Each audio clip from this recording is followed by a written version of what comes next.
The night was heavy with silence, the kind that clung to the air like a thick fog, making every breath feel deliberate. The dim glow of a crescent moon hung low in the sky, casting faint silver streaks over the winding country road.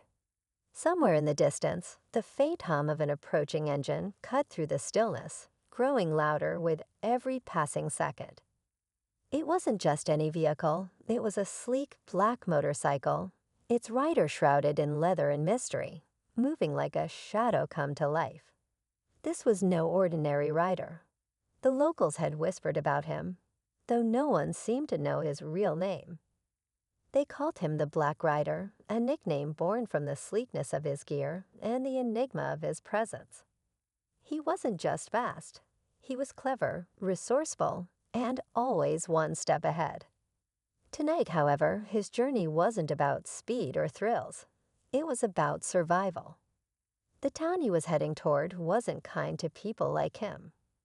It was a place where whispers of racism weren't just stories.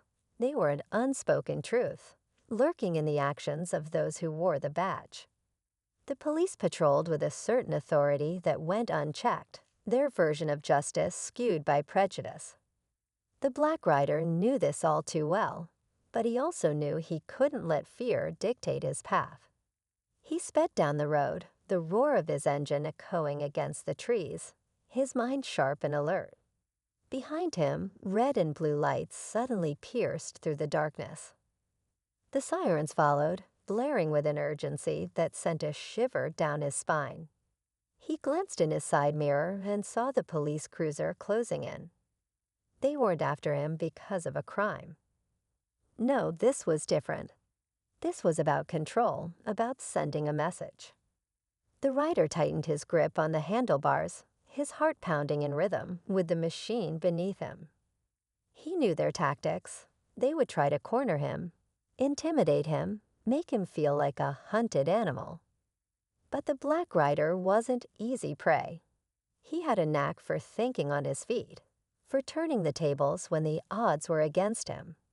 He wasn't just running from them, he was outsmarting them.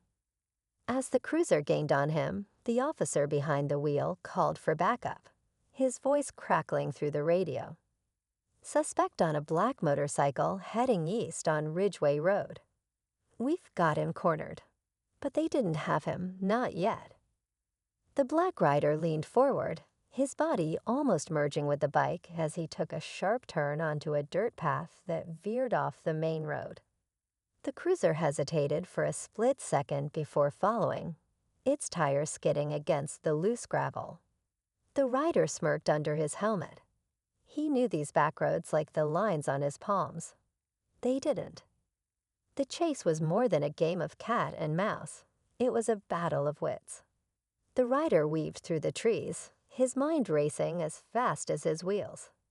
Every move he made was calculated, every turn a step ahead of their assumptions.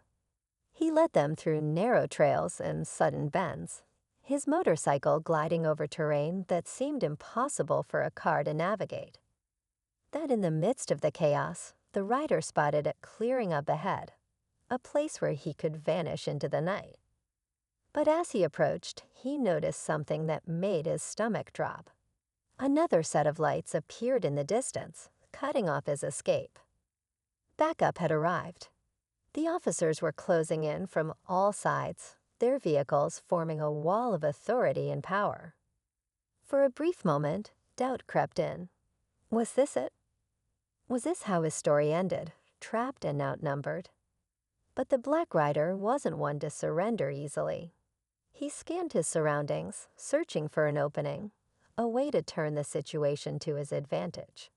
And then he saw it, a narrow gap between two patrol cars, just wide enough for his bike to squeeze through if he timed it perfectly. From the shadows emerged an old friend, Jamal, carrying a small backpack.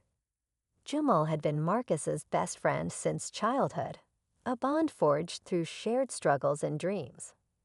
"You really know how to give a guy a heart attack," Marcus said, his voice tinged with relief.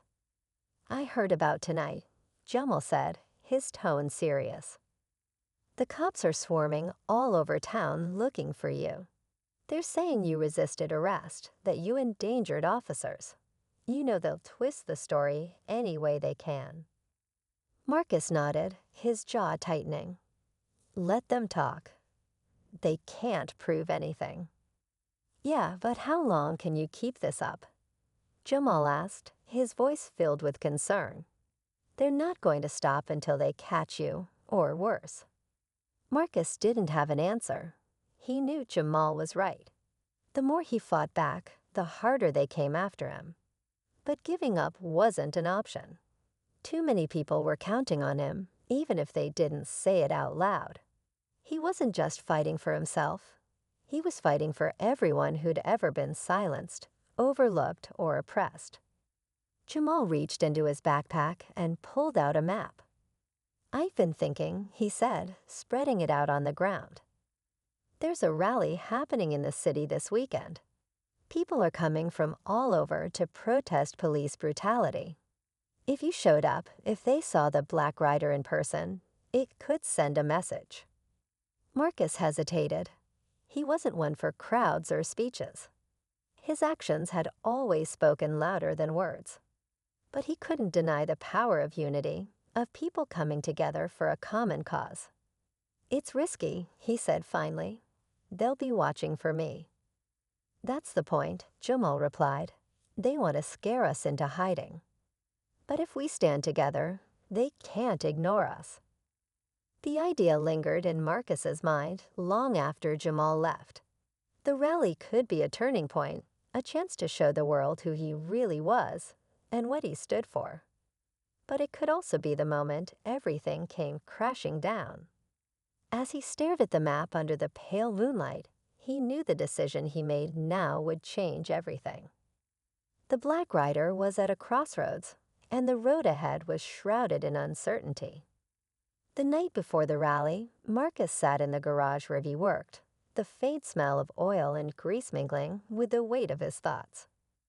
The map Jamal had given him was spread out on the workbench, edges curling slightly under the warm glow of a hanging bulb. He traced the route with his finger, imagining the roads he'd take, the people he'd meet, and the risks he couldn't ignore. His motorcycle, his trusted companion, stood nearby, polished and ready. It wasn't just a machine, it was a part of him, a symbol of his freedom and defiance. Tasha arrived unannounced, carrying a small bag of food and a look of concern. She'd always been his voice of reason, the one person who could make him pause and reconsider. Jamal told me, she said, setting the bag down. He said you're thinking about going to the rally. Marcus nodded, not looking up. It's time, Tasha. People need to see that they're not alone. If I can give them that, if I can give them hope, it's worth it.